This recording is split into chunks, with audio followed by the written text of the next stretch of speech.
lesson on nutrient density. This is actually a really interesting topic, but I do want to caution you that you can fall down the rabbit hole when it gets to things like this. When you talk to health professionals about eating a healthy diet, oftentimes they'll talk about nutrient density. We want to be eating foods that are nutrient dense.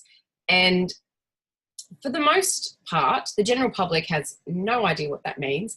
And what's interesting is that oftentimes health professionals are not overly clear on what it actually means also. But it is another piece to the puzzle, and it actually can be a really important piece for some people. And so we'll get straight into it, and I'll explain why in just a minute.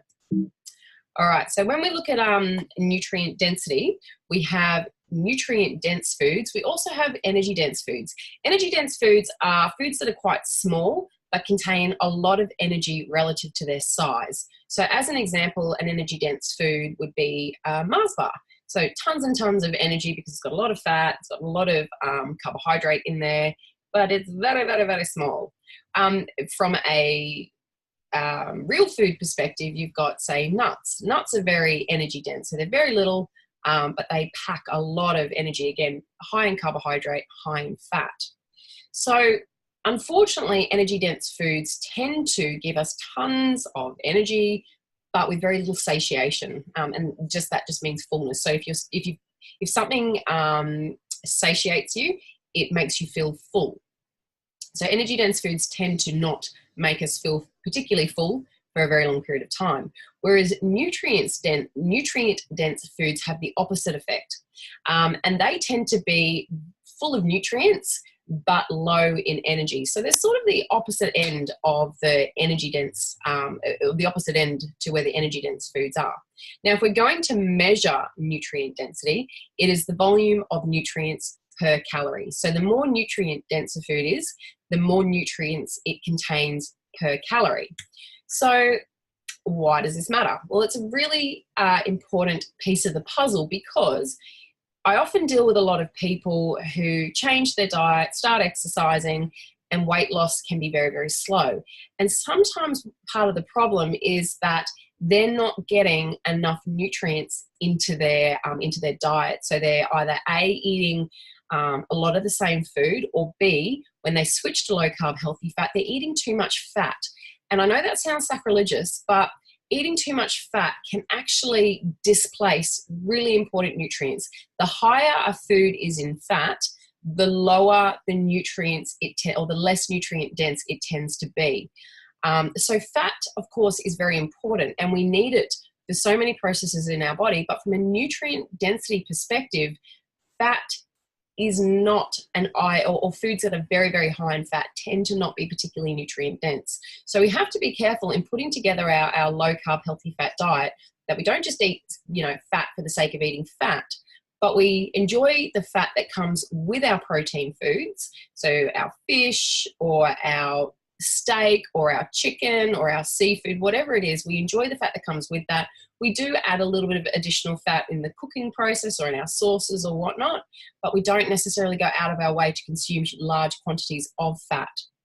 And what we know when it comes to nutrient density is that, or nutrients rather, is that when we are eating a diet that is deficient in specific nutrients, we can actually end up with serious health issues. So nutrient deficiencies cause big problems. So as an example, in third world countries, when they're eating far too much carbohydrate or rice and processed carbohydrates that come in the form of food aid, they can and they have protein deficiency, you can end up with some very serious health issues associated with that protein deficiency. And you'll see the little boys or the little children, and they've got those very swollen bellies, very small little arms. That is a very clear sign of a protein deficiency.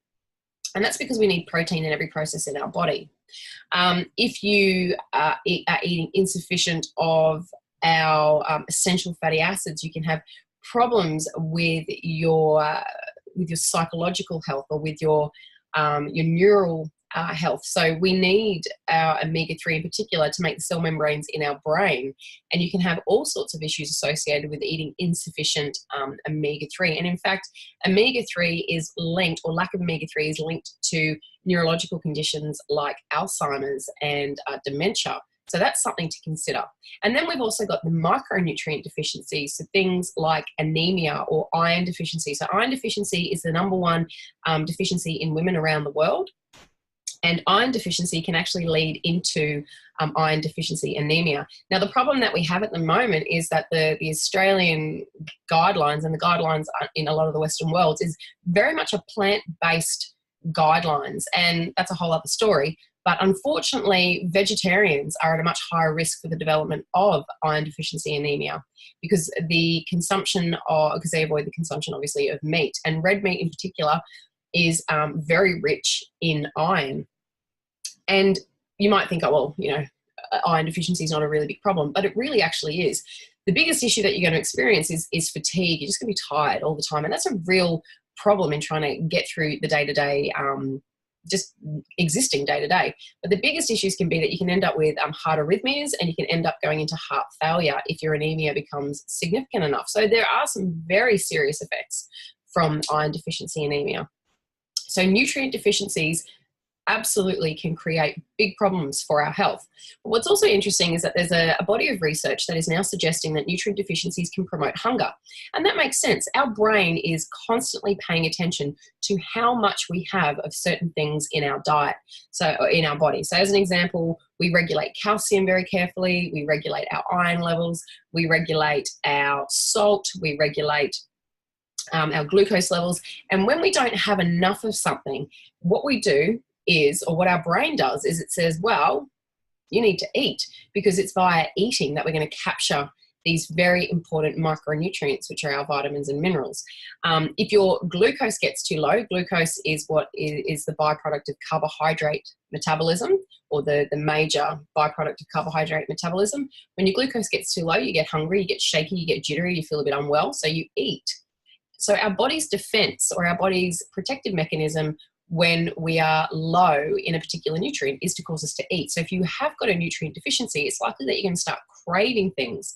When I was pregnant with Felix, my fourth child, I developed pica, and pica is severe iron deficiency anemia. And what you tend to find with pica is that you start to crave non-foods. In my situation, all I wanted to do was eat ice. I was mad for it. I was eating cups and cups of ice every single night. It was quite interesting. And so these deficiencies do manifest, and they do create a situation where we crave things. And around that time of month, women will always notice that they crave certain foods. You can crave certain foods through pregnancy, and you can just generally crave foods, you know, on a day-to-day basis. And that's usually in response to a nutrient deficiency. So we need to be thinking about the nutrient composition of our food, not just for overall good health, but also to help promote weight loss and to deal with hunger. So in terms of nutrients, we have two major groups. We have our macronutrients and our micronutrients. So the macronutrients are carbohydrate, protein, and fat.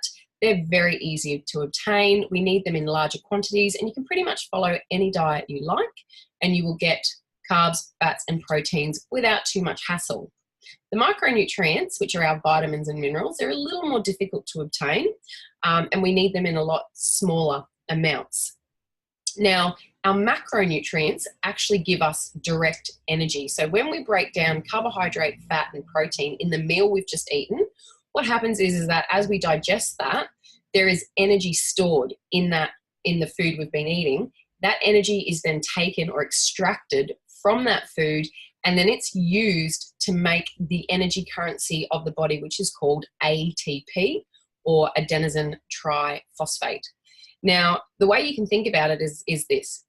I'm an Australian. If I was to go over to England and I was to try and use my Australian dollars, I wouldn't be able to buy anything. I've got the wrong currency. So when I first go to a foreign country, what I need to do is I need to do a currency exchange.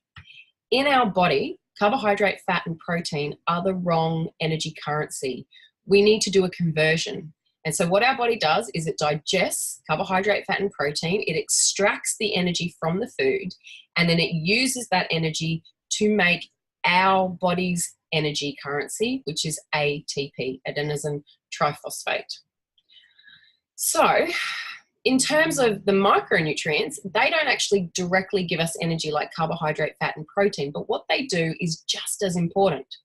The vitamins and minerals play roles in all those processes that make energy. We can't make energy without our vitamins and minerals, and particularly our B vitamins. Our B vitamins are very important in our energy pathways. So you're going to feel pretty ordinary if you don't have enough vitamins and minerals. So vitamin and minerals don't give us energy directly, but they perform roles in every single process of our body. Our body cannot function without vitamins and minerals. Just like we can't function without energy, we can't function without the vitamins and minerals. Now, if all we were to do was just focus on getting vitamins and minerals in our diet, your diet is naturally going to improve, because you can't get enough vitamins and minerals by eating a processed or packaged diet. And this is part of the hunger problem. So when you eat food that's heavily processed, lacking in micronutrition, what you're going to find is that you get hungry, a lot sooner. And that's because it doesn't take the body very much to digest your food, because it's pretty much been pre-digested in the processing of the food. So when your body, when you eat it, your body breaks it down very quickly, releases that energy, and it doesn't stay in your stomach very long, because it's mostly, you're fast digesting carbohydrates. And so you're pretty hungry again quickly. And the problem then also is that you didn't get a lot of micronutrition. So you get hungry and your brain says, well, you need to eat more food because we're still lacking in all of these essential micronutrients. So to try and get enough vitamins and minerals, you're going to have to eat like this amount of processed, crappy packaged food, or you can eat this much real, healthy, unprocessed stuff, which is packed full of vitamins and minerals. So focus on the micronutrition, vitamins and minerals, and you're going to get really good results. And it's important to understand that your vitamins and minerals are just as important as your protein. Now, from a low-carb diet perspective, there are some nutrients that are harder to obtain. And what we want to do is we want to try and obtain these, or we want to be particularly aware of these particular nutrients. Now, when we look at alpha-linolenic acid, it actually converts into EPA and DHA, which are our essential omega-3 fatty acids. The conversion from ALA to EPA and DHA is poor. It's not good. So I don't worry too much about this one. I just want you to eat EPA and DHA. You want to eat your omega-3 directly. So think like your fatty fish. Vitamin D is another tough one to get, and we're all vitamin D deficient, but that's why I go and spend a bit of time sitting outside in the sun to try and promote the vitamin D production in my body. During winter, it's going to be a little tougher. So what you're going to do is have to focus on eating a lot of vitamin D type foods, and then you may consider supplementing with vitamin D also. Choline is another important one. Choline is part of our neurotransmitters. Very, very important in terms of neural function, brain function. Rich source of choline is in eggs. Vitamin E is another tricky one to get sometimes. Your omega-3, half of the population is probably low in omega-3. Potassium is another one that is actually quite tricky to get in a low-carb diet, so I'm going to focus on that one in a minute. Calcium can be a bit of a challenge to get at times. Whoops, go back. Oops, there we go, sorry about that. Magnesium, it is estimated that a huge percentage of the population is magnesium deficient, and that's because unfortunately our agricultural processes or procedures have not been necessarily very good, and so our soils have been depleted because of poor agricultural practice, because of fertilizers which have depleted our soil. Unfortunately, it's likely that we're not getting the same amount of micronutrition that we once got prior to all of these, these industrial type farms. So you do need to be mindful of that. Then we've got pantothenic acid, which is vitamin B5, tyrosine, which is an amino acid, thiamine, which is vitamin B1, and then zinc. So I'll come back to the foods in just a minute about the foods that are high in these nutrients in just a minute. I want to show you something else. Now, this is from Marty Kendall. Now, Marty Kendall is an engineer. He's an incredibly smart man. He's a really lovely guy also. And he did a talk at the Low Carb conference a couple of years ago that I think absolutely changed my life. I had been long considering, everyone in the fitness industry goes on about, oh, your macros, your macros, your macros. And I was thinking, macronutrients are important, but they're pretty easy to get. Like, it's not a tough thing. Surely, if we're focusing in on the micronutrients, that's more important. And surely there's going to be micronutrients that are tricky to get a hold of. There's going to be some that most of us are likely to be deficient in, like magnesium. And magnesium is really important in that I talked about ATP just before, adenosine triphosphate. That's the energy currency of the body. We don't store that in our body. We have to continually make it. So that's why we need energy all the time, because the energy in continually does this little process that generates ATP. But for ATP to work, it needs magnesium bonded to it. So we're going to need a lot of magnesium as well, because we make kilos and kilos and kilos worth of ATP. So I was thinking, look, it seems to me that we're probably going to be deficient in a number of vitamins and minerals, and perhaps we should be more focused on that. And I've been thinking about this for a while, but I'm not particularly good with statistics and research, and I can find research, but I find all of the statistics and the way in which they do all of the numbers and everything like that, it's not my natural inclination, so it takes me a long time to get through stuff. Anyway, I listened to Marty do this talk on vitamins and minerals, and I was blown away. It was everything I'd been thinking of, and I had no idea how to put into words, and I certainly wouldn't have known how to get all this information. And he just presented it in the most amazing PowerPoint slide presentation. It was incredible. So at the end of this talk, I'll link you to his website, which is a wealth of information. It's very geeky, very nerdy. So if you like to get into the nitty-gritty, you'll enjoy Marty's website. Anyway, so don't worry too much about ALA, but what it actually does here is that this is the USDA food data website, where they've obtained all this information. There's something like 8,000 foods that they've logged. And what he's done is he's compared all foods versus the most nutrient dense, and just showing how much, if you focus in on the nutrient density of foods, how much easier it is to obtain your micronutrition versus just all foods in general. So if you focus on the most nutrient dense versus this 8,000 foods that have been logged, you are going to get a better quality nutrient density profile of your meal, which is important, again, remember, for overall good health, and then also for promoting weight loss. Now, something else that Marty talks about are the optimal ratios. We've got ratios between omega-3 to omega-6. We've got optimal ratios zinc to copper. We've got optimal between potassium and sodium, calcium, magnesium, iron, copper, calcium, and phosphorus. Now, as you can see, so these were actually my ratios. I logged a week of my eating with Marty, and I got this analysis of where my ratios were. Now, the week that I actually ate is probably not quite reflective of a real week for me. So I was a bit nervous about logging it, because I was like, oh, this is probably not my usual diet, but it wasn't horrible. So my ratios are a little bit out. So my omega-3 to omega-6 was really good.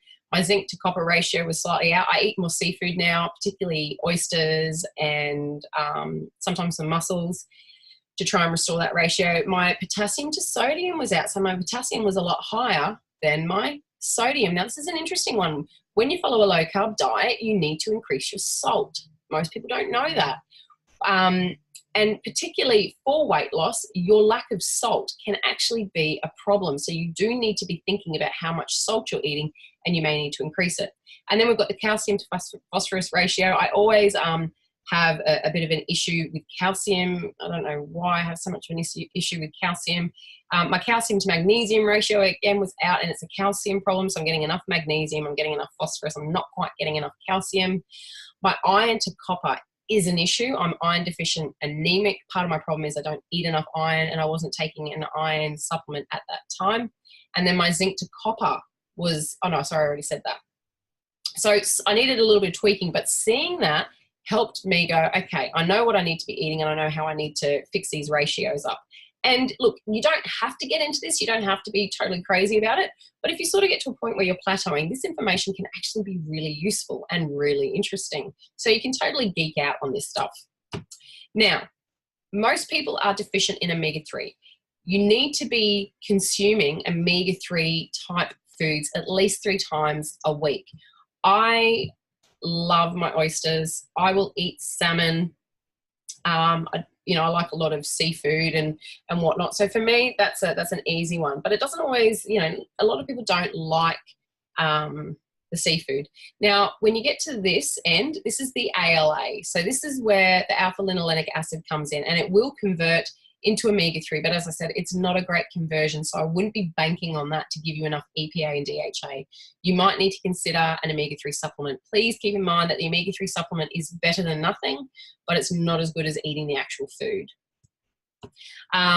We have a list here for vitamin E. Now, vitamin E is a fat-soluble vitamin, so the best thing you can do is to consume it in the source that to consume it with actual fat. So while we've got, let's just say mango, while we've got mango, turnip greens and kiwi fruit, these don't have a good fat source. So the ones that have got fat with them, the vitamin E will absorb, the body will take in that vitamin E much more readily than the ones that do not have a fat source. Okay, copper is an interesting one. People often don't have enough copper in their diet. So, sesame, oysters, I eat now quite a fair bit of liver. I love pork.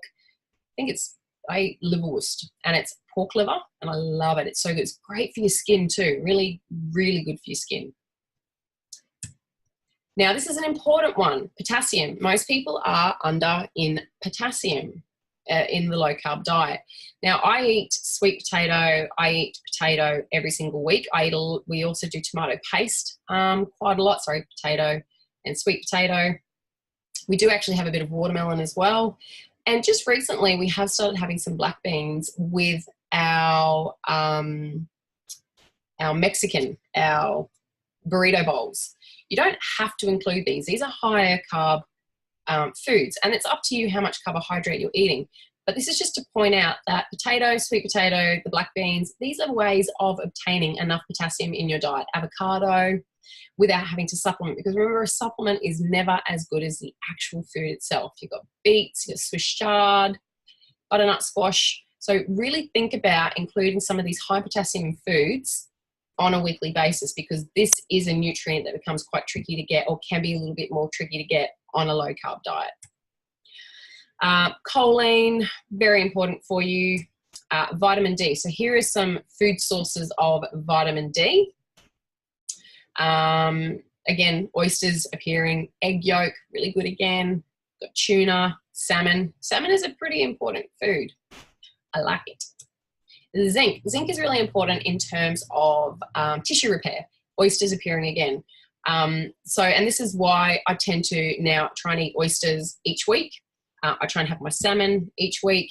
And then I'm including, and I'll show you a list in a moment, of other foods that are really high in the nutrient density scale that you can just start adding into your meals. Calcium.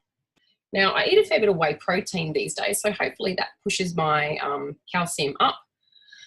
I do eat a bit of cheese, salmon with the bones. I try and eat that about once a week if I can. I love edamame. Edamame is so good. They are soybeans. Beautiful. And magnesium. So if you eat a few pieces of dark chocolate every day, you're going to be right. Avocado, some seeds. I've got the salmon appearing again. Vitamin B5, pantothenic acid. So again, a few choices in here for you. Noticing salmon appearing again, avocados again. Shiitake mushrooms appear quite a bit. Tyrosine, the amino acid. Thiamine, which is vitamin B1. There's our liver. Go beef liver.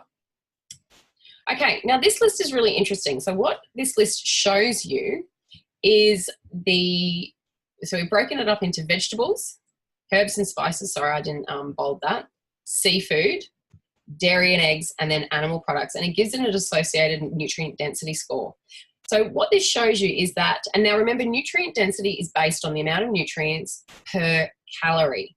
So there are going to be other foods that are very nutrient dense, but they're just much, much higher in terms of calories. So they won't appear on these lists. So just keep that in mind. This is not the be all and an end all. This is just a list that is showing foods, particularly this list is important for the harder to find nutrients. If you're putting together a meal, think about adding things like I can add some watercress, I can add some spinach, I could have some chicory greens or some asparagus, I can chuck some parsley on. So there's things in here that we can use from this list. That seaweed is another one. You can add these in and they're going to boost up the nutrient density in your meal without adding a lot of energy to it. And what you'll find is that the more of these foods that you add to your meal, the more full you're going to be. We've also got herbs and spices. So basil, dill, paprika, cloves, thyme, sage, curry powder. Ooh, where did that go? We've also got seafood, we've got dairy and eggs, and then the animal products. So if you just keep referring back to this list and think, have I included a variety of these foods in my meals? Go to our recipes, edit them, change the protein that you use. So you might go, right, I'm going to do, I don't think you want to do turkey liver, but you might go, right, I'm going to do a pork chop tonight. I'm going to do turkey instead of chicken. I'm going to try and do some pate. We do have a beautiful pate recipe on our website. I might try and do something with crab. I might do, I'll have some oysters this week. So just having a look at the different foods that are on this list and trying to incorporate these into your diet as much as you possibly can. And that will lift the nutrient density of your meals. It will assist with weight loss, but it will absolutely improve your overall health. So remember, there are some nutrients that are a little more difficult to find. This list helps you find them without the addition of too much extra energy. So thank you to Marty Kendall for providing this research. So this has come from the USDA food database. And if you want to read Marty's blog about this, that's the link here, and that's his website there. You can get your diet analyzed. You can do a week's worth of food data, or he might need a few weeks worth of food data. He uses a program called Cronometer, and you can get the nutrient density score for your diet, and he's got an algorithm that he uses, and depending on what your goals are, so whether it's fat loss or diabetes control, bodybuilding, performance, whatever it is, he'll take the data that you put in the Cronometer, it gets analysed with his algorithm based on the goals that you want, and it puts out what you need to be doing in terms of nutrients you need to be prioritising, your food lists, a whole bunch of stuff. Very, very interesting. Well worth the investment of time of putting the food into the Cronometer. And then also there is if you want a full report, I think it's about $50 to get the full report, which is nothing compared to the amount of information you get from it. All right, everybody, I hope you enjoyed this lesson. I'll see you for the next one. All right, bye, everybody.